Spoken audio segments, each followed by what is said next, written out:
السلام عليكم ورحمة الله وبركاته. ሁለተኛው የዒድ አልአድሃ አዳቡን የገለጽኩኝ ይገኛለሁ እና ኢንሻአላህ ተከታተሉኝ።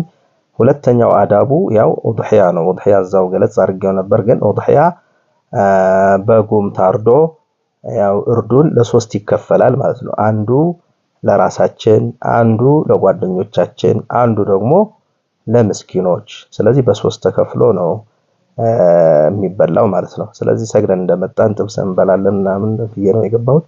ይህንን ነው ሁለተኛው። ሶስተኛው ደግሞ በዚህ ላይ ያይዝ። ሶስተኛው የውመል ጁምዓ ነው አይደል? ነገ ዒድ አልአድሃ። ስለዚህ ኹጥባ ሁለት ረክዓ እንሰግድና የጁምዓው ኹጥባው የራሱ 6 ሰዓት 7 ሰዓት የሚሰገደው እሱማ ኹጥባ የፈለገ ይስገድ ያልፈለገ አይስገድ ብለው ረሱል ሰለላሁ ዐለይሂ ወሰለም የሰገዱ ይስገዱ፣ ያልፈለገ ደግሞ ዙሁር ነው የሚሰግደው እንጂ ጁምዓ አይደለም። ምክንያቱም በዒድ ሁለት ኹጥባዎች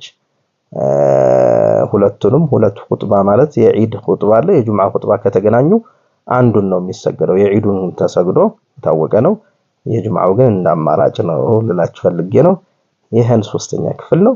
አራተኛው ደግሞ ስለ በዓሉ ምን እንገባለን። ይሄንን ይበቃናል። ሼር ግን አድርጉ፣ እያረጋችሁ አይደለም። ኸይር ነገር ነው፣ ትጠቀሙበታላችሁ፣ ለሁሉም ይጠቅማል። ስንት ማያውቅ አለ።